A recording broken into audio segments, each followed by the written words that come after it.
यात्रा सफल हो गई। आपके दर्शनों की यात्रा सफल हो गई, महाराज जी कह रहे हैं। ज्ञान गंगा है। ज्ञान गंगा।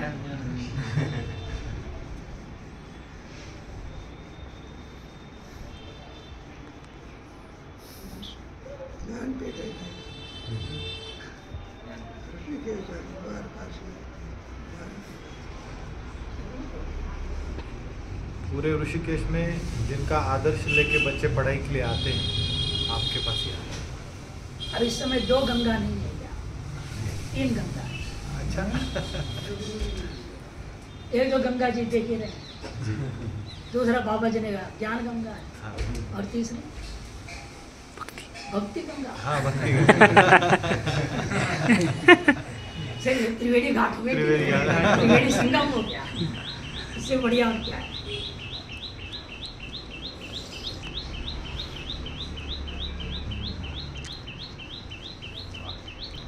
पढ़ाया जाता है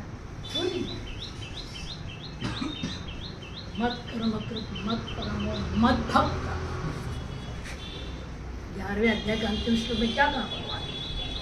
ज्ञान के निव्यपान चीज है। सबसे पहले मत कर्म करो, मत परमा, तीसरे में मत भक्ता है। बिना भक्ति का ज्ञान मतलब ही नहीं, सत्य। कोई मतलब नहीं, वो तोता है। अच्छा। तो वेदम बक बक करते रहेगा, अंदर से कुछ नहीं।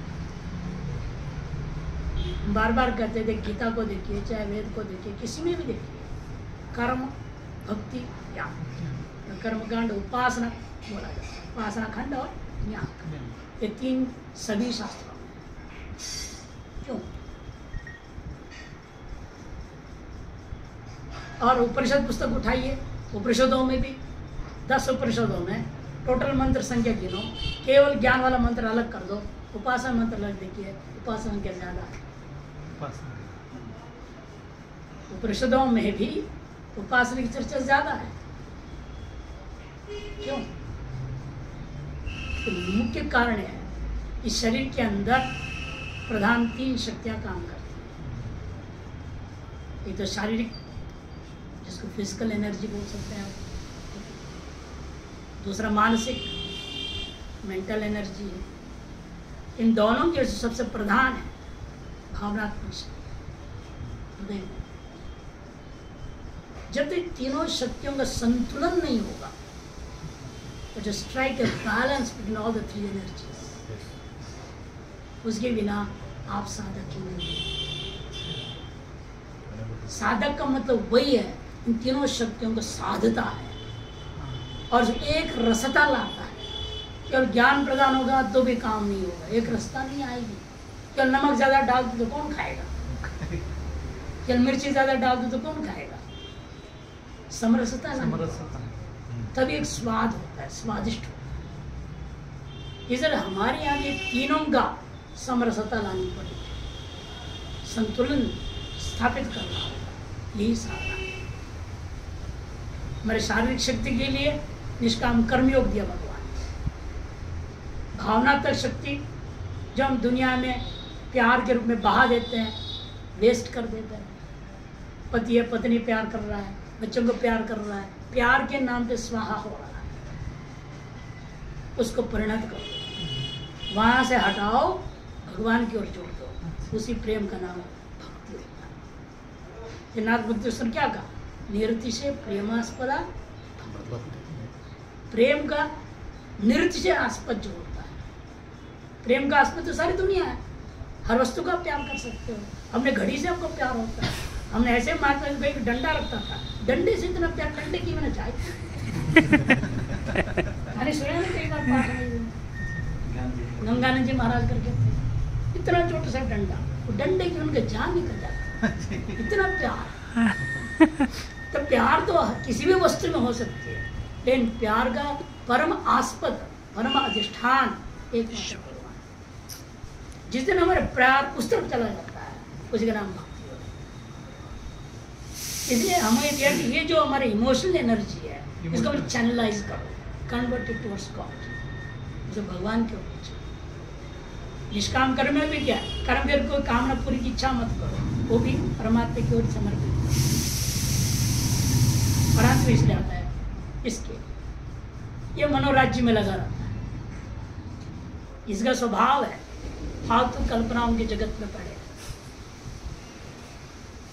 अनेकों यहाँ आते महात्मा में देखता हूँ, कल भी एक महात्मा है, दंडी महात्मा है, अभी गीता भवन में रह रहे हैं, प्रवचन कर रहे हैं। हमारे घर सुना तो दर्शन करने आए, आगे खड़े हो तो स्वामी जी ये जो जमीन मैंने बस यही रहने को, आपकी कल्पना की धारा मत बढ़ाओ।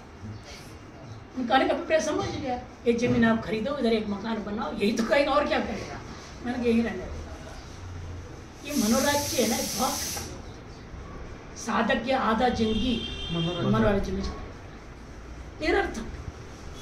अपने जीवन में किसी जीवन में कोई लाभ ही नहीं, व्यर्थ जाता। उसके लिए कहा तुम ज्ञान तत्चिंतनम तत्कथनम तदन्योन्य तत्प्रोदम तदैक परो। ये जो मन के लिए दिया ज्ञान योग, जब तक तीनों योगों का संतुलित अभ्यास हम नहीं करेंगे, तीनों शक्तियों में संतुलन नहीं होगा, तब आपके चित्त समाहित तो अगर समाधि में कैसे जा सकते।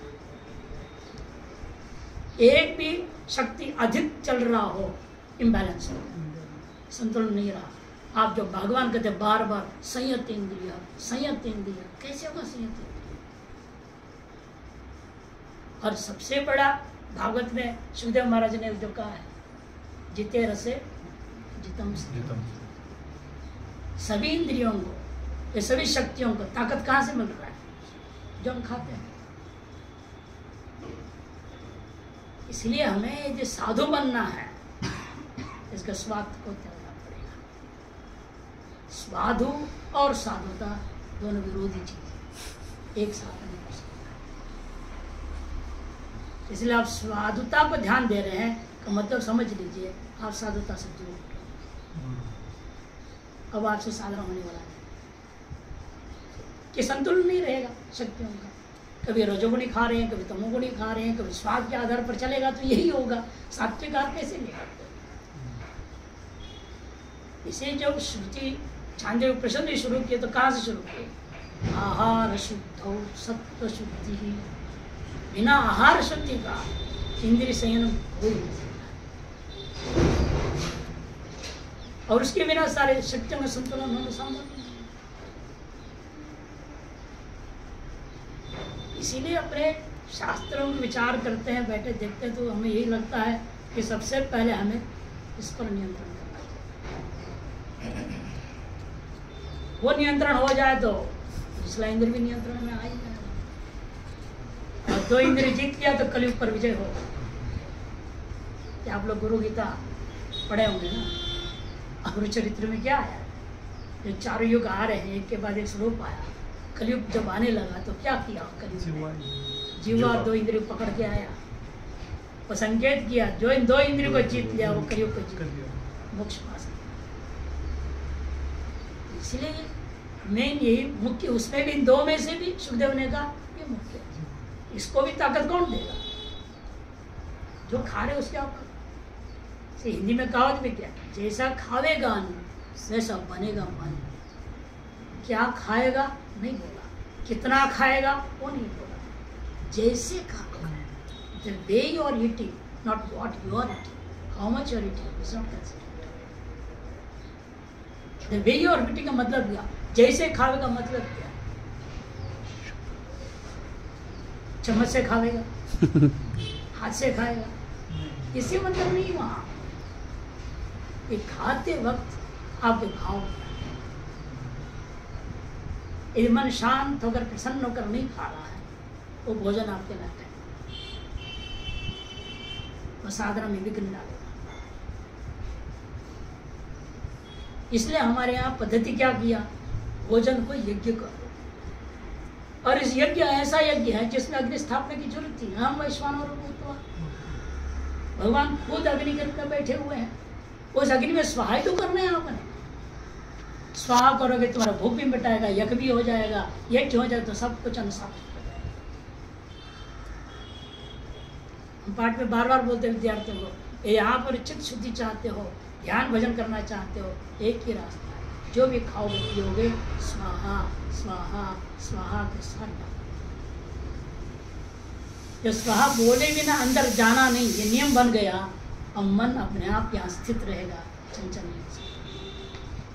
कि मंत्र बोले बिना डाल नहीं सकते, मंत्र बोलने के लिए यहाँ रहना पड़ेगा उसको। किसी यज्ञ बना दिया जाए भोजन को तो अपने आप रसनेंद्र पर विजय हो जाएगा, अंतर्न शुद्धि हो जाएगी, सब कुछ संयम हो जाएगा। मैं ये बोल रहा हूँ गुरु जी, कुछ आप सुनो।